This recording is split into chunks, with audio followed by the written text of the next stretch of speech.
It's time to take a ride on the Steelers Afternoon Drive with our co-hosts, Alan Saunders and Zachary Smith.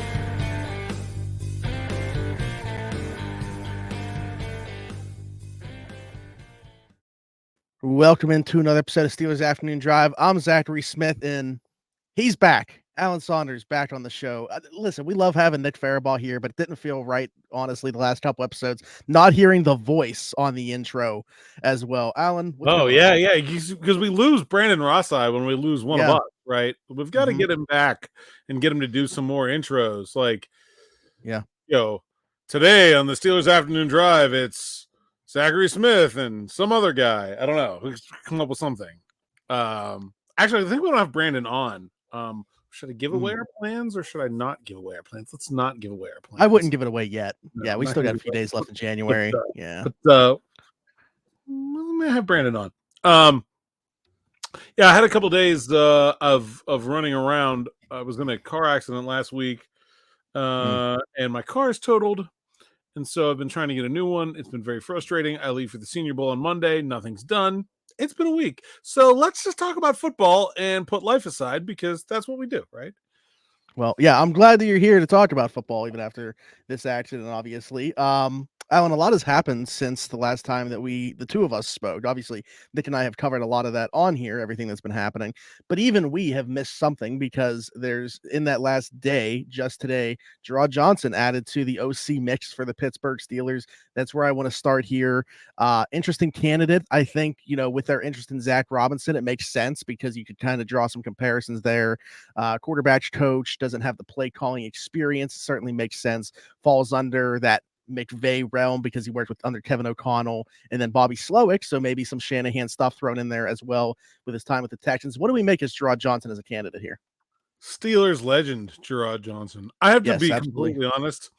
I had no recollection of him being on the team, at all. I didn't even. It happened. I don't really like. Do you remember anything about pictures? His tenure as Steelers quarterback? I've got nothing. I assume that he played in some preseason games, but I don't remember any of them. I don't know. Maybe it's like a memory hole thing. I don't know. But right. I think when you look at Jerrod Johnson's resume, especially his playing resume, it really just screams guy who's going to be a coach. Played for something called the Hartford Colonials. I don't even know what league that was in, let alone what time of year. I don't know. He also played for the Arizona Rattlers, which I believe was indoor football, maybe arena league. The San Francisco Mountain Lions. He had the trip to Canada here with the Montreal Alouettes and played for something called Your Call Football, which I think was the predecessor to that fan-controlled football that is run down. I don't know.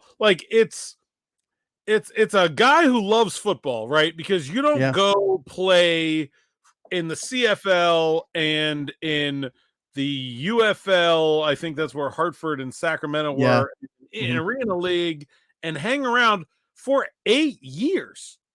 I mean, he was playing for 8 years without ever playing an NFL regular season game.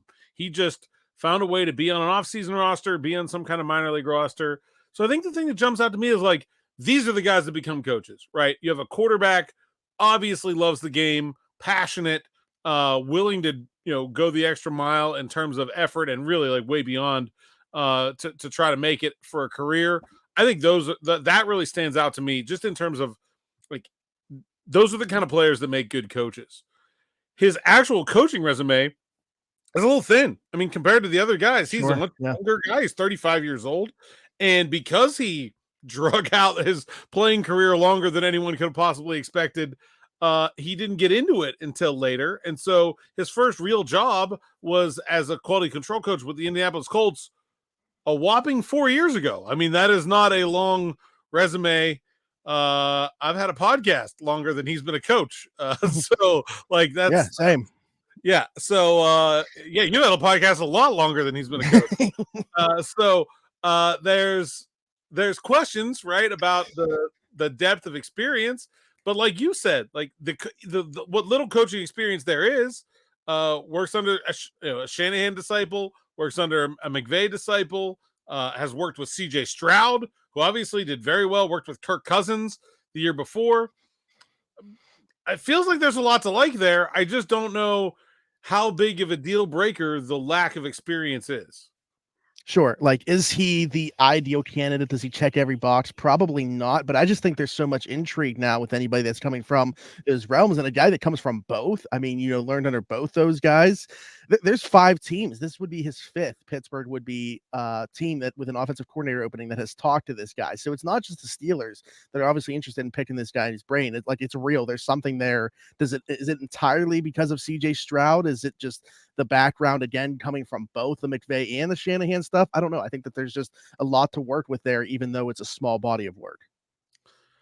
I wonder if we had talked the last time we talked about that kind of different ways you can arrange the coaching staff, where you may have an older guy and a younger guy, and like obviously Jerrod Johnson, very inexperienced, never called plays at any level other than as a quarterback.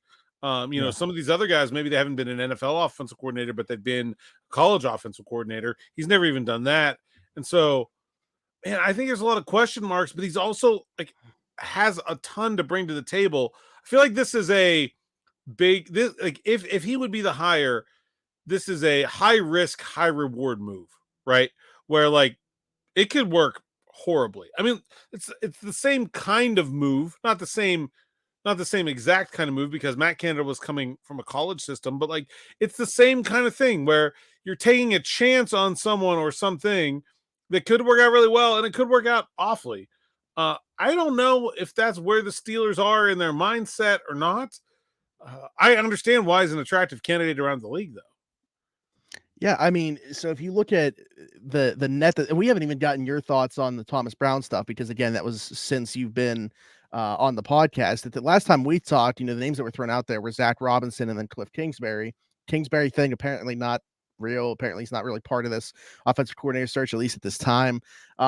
But Thomas Brown added to the mix, and then now obviously Jerrod Johnson. What is your thoughts on Thomas Brown's addition to the mix? Because unlike these other guys, doesn't have that quarterback background. Yeah, where it was a running back at Georgia, I believe. And was a running backs coach, was a tight ends coach, was came from that side of the offense, and then got to Carolina last year, and it was just a disaster, right? Frank Reich started calling plays, then he gave it to Brown, then he took it back, then he got fired, then Brown got it back, but it was never really his playbook, it was never really his scheme, it was never really his offense. In terms of experience as an offensive coordinator, it's like you almost can't even check that box, even though his most recent post was the Carolina Panthers offensive coordinator. We haven't seen what a Thomas Brown led and run offense, where he doesn't have someone looking over his shoulder, would look like. And by the way, this happens a lot when you're talking about guys that are offensive coordinators under offensive head coaches, where you have guys like Alex Van Pelt under Kevin Stefanski, where it's like, is he good? Is he not good? We don't really know, because we don't really know what he did. Eric Bieniemy, when he was under Andy Reid, had a lot of those same perception issues until he went to Washington and coached with Ron Rivera, and I think that started to resolve some of that for him. But I think it's really hard to tell when you have that dynamic of who's doing what, who's responsible for what. And so you almost have to write off last year. Even if you write off last year, and look, last year was bad, right? I mean, the Panthers were awful. They might have ruined the first overall draft pick. Nothing good came of last year in Carolina. I still have big questions about whether a Thomas Brown or just a Thomas Brown-like candidate would be the right direction for the Steelers. I understand the connection to the McVay tree, but if the idea is to get Kenny Pickett right, how is a running backs coach going to do that? Sure. I think this is kind of what makes him a prime candidate of what we've talked about, what Nick and I talked about, where you're going into this process, but maybe they take 2 guys from this process that they're interviewing as offensive coordinator candidates, and one of them becomes a quarterback coach, pass game coordinator, whatever it is. Like maybe you're talking about, I'm getting kind of sick of throwing his name around, but again, just for the sake of doing it, maybe you get like a Thomas Brown and a Pep Hamilton both on the staff out of this process. Yeah, I could see that. Or the other way, maybe you get a Jerrod Johnson and then Arthur Smith, right? Like something like that. I actually like that one a lot more, to be honest with you. But yeah, me too. I could. Where do I sign up for that one? Actually, and I mean, like that would work really well. I could see that working, and I really do. We've talked about this, but I really do expect them to hire at least two people of this group that they're talking about. Man, I don't know. I just don't know. I think there's too many questions for me about Thomas Brown, the lack of quarterback developing experience, the mess that happened in Carolina, and again, not any real bona fide experience. I mean, he's never really done it, unlike a guy that has. There are candidates in this pool, none that the Steelers have interviewed, maybe we'll go there next, that have actually been like full-time regular play callers of an NFL offense before. And Mike Tomlin said a week ago that's what he wanted, and none of them have really been interviewed. I guess Brown and Kingsbury, like, kind of two halves of the same coin, right? Brown was an offensive coordinator, but didn't call the plays. Kingsbury was technically head coach, but did.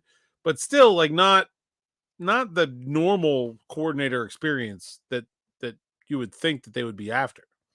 Yeah, what do you make of the Kingsbury thing, by the way, before we go into, because I want to talk about just like the trends so far of this search, but like the Kingsbury thing, does it, in your mind, I don't know, people that you've talked to, does it sound like he is going to get any interest from them? Like, or are we just, because Jerry Dulac put out there today that it doesn't seem like he's part of the search. So, when you're talking about a guy like Johnson or Robinson, who is currently under contract with another NFL team, the Steelers have to formally make an interview request. And even though it is sort of like a rubber stamp thing, because those teams can't stop those guys from interviewing for a position that is a promotion, there still is like a league process for the Steelers to interview guys that are working for other teams. There's also a league process that the Steelers have to publicize the candidates that satisfy their Rooney Rule requirements. So like when Thomas Brown gets publicized, that because he's African-American, that satisfied the Rooney Rule requirements. So they have to make that public. If they want to talk to people that are not under contract with an NFL team, there doesn't need to be an official part of that process. So like Kliff Kingsbury can literally just pick up the phone and call Mike Tomlin and be like, hey, I heard you're looking for an offensive coordinator. I might be interested. Let me know if you are. Let's talk. And it doesn't, so it seems like he is not going to get an interview. That doesn't mean that there wasn't some level of interest. I think this is one of the things where sometimes you read two things and you're like, those seem to be opposed, but actually it ends up where like they're both technically true, right? Like the Steelers probably did talk to Kliff Kingsbury about their opening, and it seems like they're not going that direction. I would have been astonished if the Steelers wanted Kliff Kingsbury. That offense doesn't fit their personality, doesn't fit their personnel, and might not fit the NFL, period. So, like, I think that was a bad idea that they probably dodged a solid bullet if that's true, that they're not going that direction. But, yeah, I think it's one of those things where guys like that, Arthur Smith, who are not working for another NFL team, not under contract, things can be a lot less formal than a guy, we send the other team a letter, they say, okay, he flies in, we do an interview, we tweet that it's public. There can be a lot. There's varying levels of interest that can go in a different direction when you're talking about guys that aren't currently under contract to another NFL team. And in the case of Zac Robinson, like we've heard that they want to meet with him. They put in a request to meet with him. But you've seen so many things, like it seems like 6 teams are after him, like Atlanta with Raheem Morris, that seem like a logical spot. Tampa Bay just put in a request for him or did interview him with Dave Canales going to Carolina. Like, is he still in your mind a candidate for the Steelers, or because of how long it seems like the process is going to be for the Steelers, are they likely going to miss out on a guy like that? I mean, I think we should still consider him a candidate for the Steelers until he's not. But I think it's pretty clear that, it seems like that Raheem Morris is trying to take him with him. And that's, as I always say, in the coaching world, relationships, I mean, that's what matters most, right? I mean, the guys are going to want to work for people that they know they like. And so it seems like that's what's going to happen with Zac Robinson. Again, not like entirely sure that the Steelers were, although they wanted to interview him. Like, I haven't gotten the sense that any of the people that we've talked about connected to this job yet are guys that are like, got to have him for the Steelers. They don't check all the boxes, right? They have not interviewed a candidate that is really like a can't miss for them kind of guy. And so let's go there next. Let's talk about the trends. If we can sort of lump these 4 reported interests anyway, 2 interviews and 2 reported, 1 requested interview and 1 reported level of interest. If we could take those 4 guys together, let's kind of talk about maybe what we learned about this process by these first 4 names.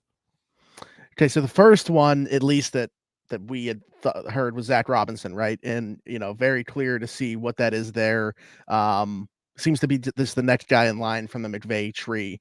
And you look at like Thomas Brown, obviously McVay, and you look at Jerrod Johnson was with both McVay and Shanahan. To me, Kingsbury's kind of the one that sticks out as like, this one seems a little bit off, although I guess you could say Thomas Brown not having the quarterback background kind of makes him stick out as well. So I think Johnson and Robinson makes sense. They're kind of like the same cloth in terms of the they're again, like lack in of fact, experience. when it was first reported that Zac Robinson got an interview, which surprised us, me and Nick Faribaugh started talking like, okay, if Zac Robinson's getting an interview, who else is getting an interview? And the first guy we came up with was Jerrod Johnson. Like that was, they're very, very similar candidates. Yeah, so I know somebody that knows Jerrod Johnson, and when he got an interview in Cleveland, they sent it to me, and I said, "Well, he's going to get an interview in Pittsburgh too because of Zac Robinson." And they were like, "You think?" And I'm like, If you're interviewing Zac Robinson, you're interviewing Jerrod Johnson." So to me, Kingsbury's the one that I've been, I guess, most Zac Robinson got by. hurt instead of spending 9 years in the UFL. That's like the only difference. Yeah. I think there's some similarities that stick out, right? 3 guys that played quarterback professionally in Kingsbury, Johnson, and Robinson. The Steelers did not have a single guy who played quarterback at the FBS level on their staff last year. In fact, this is hilarious. Maybe I mentioned this on this show before or not, but the most accomplished quarterback in the Steelers organization in 2023 was like Catman Cole Marcoux, who played at Dartmouth and like got moved to tight end, or Danny Rooney, who also played at Dartmouth. Like that's it. That's where they got. Like it's nothing. It's unbelievable to me that you have an entire organization of coaches and scouts and executives, and you don't have anybody that played quarterback. Like that's crazy. So I think somewhere along the line, that's the thing that probably needs to be fixed. The second thing that I see with this group of candidates is, and we talked about it, but 3 McVay trees, 2.5 McVay trees, and a half Shanahan tree. And even though Kingsbury doesn't really count, like he's also like a disciple of the air raid offense, which is another like different sort of scheme that has been more popular at college than the NFL. But it certainly seems like this is shopping around at, okay, what are other people doing that is working? And let's see if we can pull people from those paths to bring them to the Steelers. So I think that's interesting. The one that really stands out to me, though, is the lack of guys that have just been there, done that, offensive coordinators. And I understand, right? It's hard to hire someone who has been an offensive coordinator that has not also failed at being an offensive coordinator and then gotten fired for it. Like those are the guys that are available, right? But there are some. Arthur Smith never really failed as an offensive coordinator. He got promoted to head coach and failed at that. Okay, and now he's like just the same place Todd Haley was when the Steelers hired them, right? Looking for a bounce back. Clint Kubiak was an offensive coordinator. His head coach got fired from above him and got left scrambling to find another opportunity where he did in San Francisco. So you have those guys, right? There's a couple of them. And then you have the guys that have been fired, but for better or worse have found their way around and are still doing it. Guys like Darrell Bevell. I really feel like those are the Kellen Moore. You could put in that group too. I really feel like those are the guys that I expected us to be talking about more that we're not, and I don't really know what to make of that. Yeah, I'm in agreement. I mean, when I asked you earlier this week about just like the process and expectations for it, I didn't think that if these guys that we're talking about that have been linked to them already were even going to be part of the process, I certainly didn't think they would be amongst the first ones to come out like this. Maybe like one to satisfy the Rooney role or whatever would come out early. But just in terms of like the names that we've heard so far in totality, with no Arthur Smith, with no Pep Hamilton, with no Darrell Bevell. Yeah, Pep Hamilton, right? Yeah, right. He belongs in that conversation too. Yeah. I don't know. I mean, the one that I just like keep expecting, and maybe it's just because like they're still playing and aren't doing it virtually, is Clint Kubiak. Like I fully expect that he's going to be part of this process and hope that he is. Yeah. So I guess why that is has been a interesting time on Steelers Twitter over the last 48 hours. People have some crazy theories about this search and why maybe they haven't interviewed any of these top guys. And the one that keeps coming up is that, like, there's this idea that this is not an attractive job. And I can't get over it, man. It's one crazy. of 32 offensive coordinator jobs, and it's not like every single one is open every single year. Like, there's less than a handful. There are 8 open right now. Yeah. 9 if you count Buffalo, which seems wait, still open? There's that many? 8, yeah. We're going into the off. Okay. Yeah, I'm surprised. All right. Well, Canales getting hired as a head coach opened. There were 7. Okay. There were 7. All right. So there are only 8 of these jobs. If you get offered one, 90% of the time you take it. Like that. I mean, that's just the base level thing. It's not like people like, oh yeah, hang on, let me talk to this other guy about it. It's not like me buying a car, right? Where I put off the Volkswagen dealer while I go talk to Subaru. Like, that's not how it works. If you turn down one of these jobs, not even turn down, if you don't immediately accept one of these jobs when you're offered it, you're probably not getting it. Like, they're going to move on to somebody else right away. And so it's not like guys are holding multiple offers and sitting here weighing like, oh, would I rather work for the Steelers, or would I rather work for the Browns, or would I rather work for the Eagles?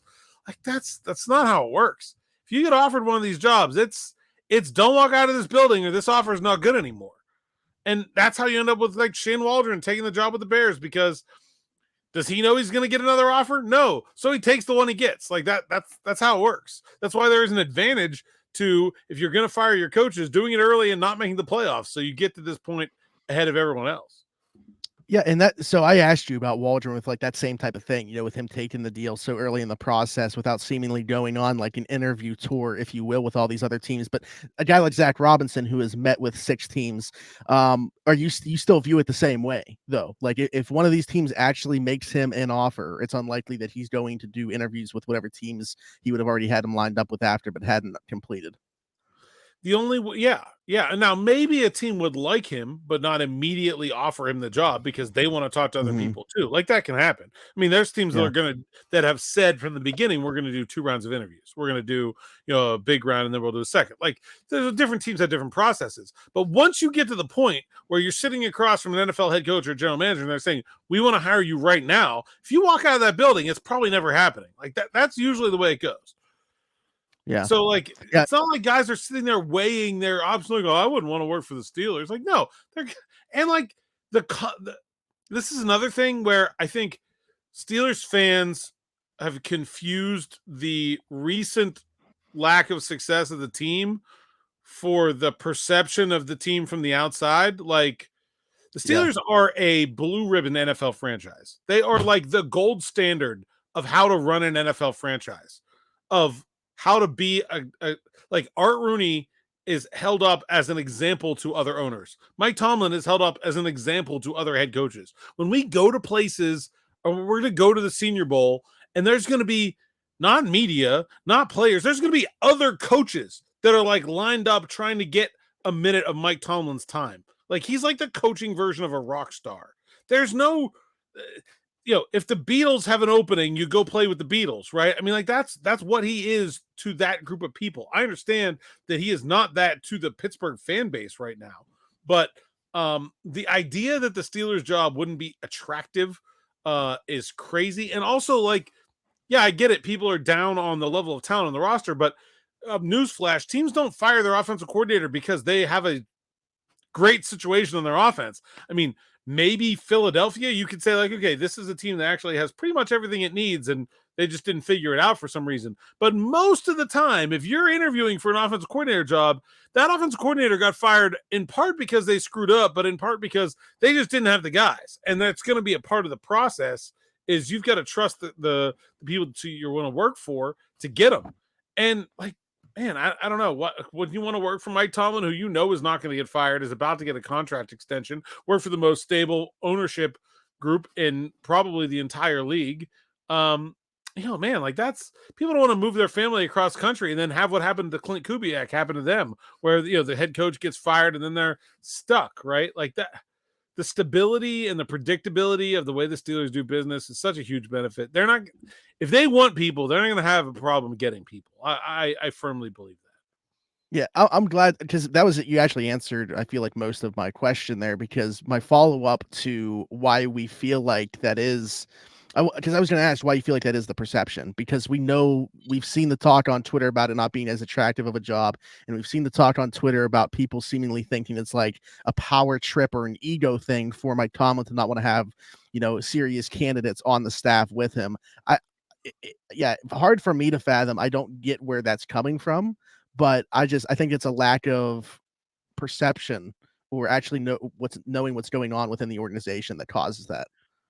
Yeah, the idea that Mike Tomlin is some sort of like power trippy, ego driven guy, I don't know. Like, it's like baffling to me. I really don't understand it. I mean, so there's like a couple thoughts that I see out there all the time, repeated all the time. Like, oh well, he can't, he has to be the smartest guy in the room. He's threatened by hiring someone who could be. The man has the most job security of anyone in the state of Pennsylvania, probably. He has no reason to be threatened by anyone. Like, what are they going to do? Come in and help his team win and give him a lifetime contract instead of just like, as long as he really wants to do it contract? Like, what could happen to Mike Tomlin that he would be threatened by anyone? Also, like, look at the person. What about his personality would suggest that he's threatened by literally anything? Like, I don't know. The idea of Mike Tomlin being threatened by something is like funny to me. Like, I don't get it. Like, you may as well say, like, who's threatening James Harrison? Like, like, I don't know. Like, he's not and with Tomlin, it's not physical strength. It is just pure, unadulterated confidence in himself.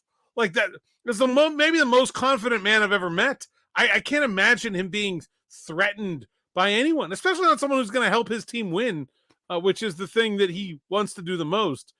And in terms of, like, I saw some other people, oh, well, would Tomlin let a new coordinator really install his own system? Yeah. Now, you could make this argument about the defense, right? You would have a point if we were talking about hiring a defensive coordinator. I feel very strongly that Mike Tomlin's deep preference would be to never touch the offensive side of the football again. Like, he would be happy as a clam if he had a number 5 or lower offense and he just never had to lift a finger on that side of the ball. I think he would be like, I could do this for another 20 years. Like that's, he don't want to do that. That's not what he specializes in. And like, the idea that a defensive head coach would be unattractive to an offensive coordinator candidate is backwards. That's who offensive coordinator candidates want to work for. That is where you get that freedom. That's so you don't end up like Alex Van Pelt or Eric Bieniemy, where nobody knows how good you are. It is where you go to a place and then you don't actually get to install the scheme or the system that you wanted, right? You get told what to do by your head coach who specializes in your side of the ball. If I had an offense coordinator, I'd much rather work for Mike Tomlin than Kyle Shanahan. Like, I can't prove myself as Kyle Shanahan's offensive coordinator because everyone will just attribute all the good things that happen to Kyle Shanahan. If I go do great as an offense with Mike Tomlin as my head coach, they're all going to know it was me. And that's the way coaches think. Like, we are talking about confident people, man. They're not worrying or wondering about negative things. They are planning on succeeding and what is going to happen when they do. And so, well, why wouldn't you work for Mike Tomlin? That's a great point. But how do you think that we got here? Like, how is the fan base? I understand that Tomlin is not currently well liked and that his recent results have not been up to the standard of the franchise and, frankly, himself that he said earlier in his career. But I don't understand where we got to this point with this like mythology where people just make stuff up and I don't convince themselves or other people that it's real. That he's some sort of like tyrant, that he like what that he doesn't give his coordinators freedom to do their job. Like I don't know where that comes from. Like I don't think that he is any more or less involved in his coordinator's jobs than the average NFL head coach. Like it's very strange to me. I'm on the same boat. So hopefully somebody can explain it to me. But I don't think that they're going to be able to to convince me of anything that makes sense. I mean, look, I think Yep. I think there's reasonable arguments to be made that he has not done enough, right? We Sure. talked about it on the show. Like we talked during the season about how they did not look like a well-coached team at all points and how they've done lots of things that didn't make sense. And I've written like dissertations worth of stuff that Mike Tomlin has gotten wrong. I just don't think any of what I'm seeing right now about him and the way it pertains to the search makes any sense. Yep, absolutely. Yeah, that's all what it's about. It's about being fair about the situation. And I think I sat there and like ripped him up and down for not kicking and not going for 2 when they should have late in the Buffalo game. Like that was an obvious mistake. I'm sorry. Like he got it wrong. And I said so. And like, there's lots of things that got wrong, but I don't see any of this stuff that people are talking about. I'm around the guy all the time. Absolutely. Well, Alan, tell the people where they could find you. At @Saunders_PGH in a Volkswagen dealer, way more than I would like to be right now. And then you can find the site stuff at PGH Steelers Now, SteelersNow.com. And the next time we speak, you will find me. I don't know where I'm going to actually be the next time we speak. So I don't know. We'll see. Monday, I will be traveling to Mobile, Alabama. So I'm like a pro wrestler. They got to bill me from parts unknown because who knows where on this trip I will be when we get to speak. But that should be fun. Okay. I'm looking forward to that. I'm also looking forward to that. I'm looking forward to a lot of stuff that we got coming up. By the way, if you're a professional wrestler and you don't get billed from somewhere creative or funny, you're just lame. Like, I don't care if you're actually from Tulsa. Don't tell everyone you're from Tulsa. Like, be funny. Come on. Show some personality. Mankind used to be billed from the Boiler Room. Yeah. And Cactus Jack was from Truth or Consequences, New Mexico, which is a real town which named itself after the game show. Mm-hmm. There you go. I am billed from Monaca, Pennsylvania. Zachary Smith PGH is where you can find me on all social media accounts. Like, subscribe, hit that notification bell here. Hit us in the comments with any questions, any thoughts about what we talked about. If you can try to explain to us the whole Mike Tomlin thing, we would love to hear it. We would love to hear your opinion on that. Leave us a 5-star review if you're listening somewhere else, Apple, Spotify, wherever you get your podcast from. For Alan Saunders and myself, thanks for jumping in and taking another ride with us on the Steelers Afternoon Drive.